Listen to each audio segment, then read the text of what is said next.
Welcome back guys, Crypto for Life channel, another educational video how we can use the tools on TradingView, and today we'd like to talk about a feed speed resistance arc. Let's dive in.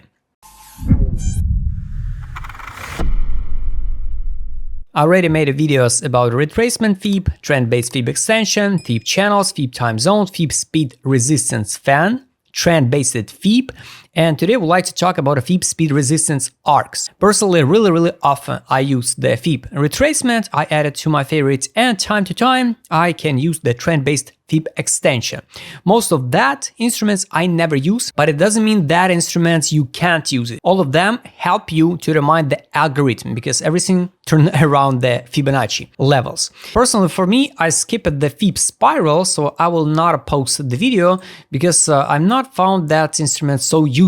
Just my humble opinion. Of course, guys, you can have your own, and I just skipped that video. So today I would like to show you interesting tool. It's the Fib speed resistance arc. How we can use it. First of all, I already explained it to you on different videos. All of that tool are really useful, and different traders will use it in totally different way. Some of them will use in the same way. Some of them will use in a different ways because we can use different time frames. We can use different charts, right?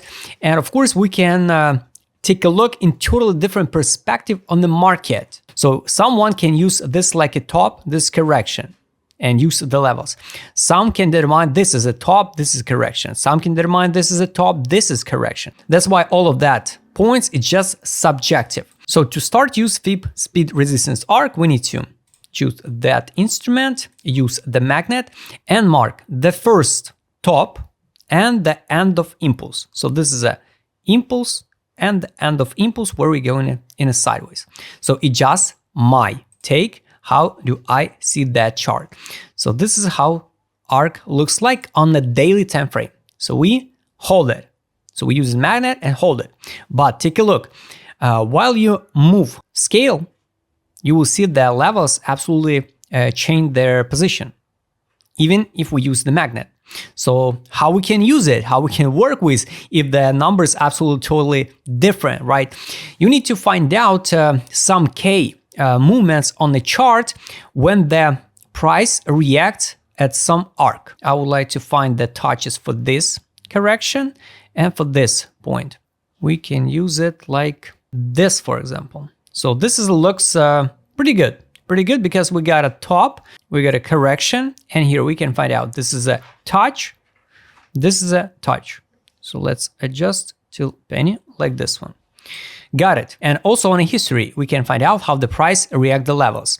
So this is a confirmation, this confirmation, this confirmation, and basically this was the entry, retest, and we go in higher. And here, one more confirmation. And this is a last one, also match with the first level. So basically, yes, at this current moment, just by my personal opinion, I think these arcs are correct. So the next price touches should be around that level. When you will use the scale, the arcs will change. That's why we need to lock in. If you choose the arc and lock in like this one, anyway, it will not lock it. That's why we need press on the scale right mouse and lock price to bar ratio. Lock in. Now, when we zoom in and zoom out, you can see all levels of the arc are on the same level, and we just change the scale. So this is how the potential price next movement can looks like. And the problem is we can't know where exactly. So for example, it can be here, like dump to $10.22. This is injective USDT trading pair. This one, or it can be here because these arcs will not give us the exact date and exact price. Some of that day on some of that level, we will see the reaction like this reaction, retest, retest, and going sideways to the top, or it can be like this one, retest, and it can go down at few zeros, just for example. That's why, for example, we can determine this one level like support. So we sweep that liquidity pool. So the next one can be this one. So across the line, September 27, $14.05. We will touch this arc. or we got a bullish one, this one, resistance level. And if we will move higher, the touch of that level can be, let's say, October 31, 2024. So like you can see, we got two different perspectives. By this date, this one, vertical line, September 28, or this touch, October 31. Just hypothetical targets by time and by price.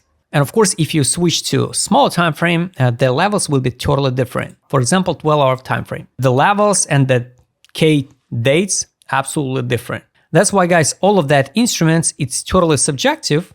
And yes, can give you information for analysis, some different perspective of the market, but I'm not recommend you to use only one single tool in your trading strategy. You have to analyze the market in a complex, you have to analyze the news, the macro in the world, and only after that, I made a wide decision which coin, when to buy or sell.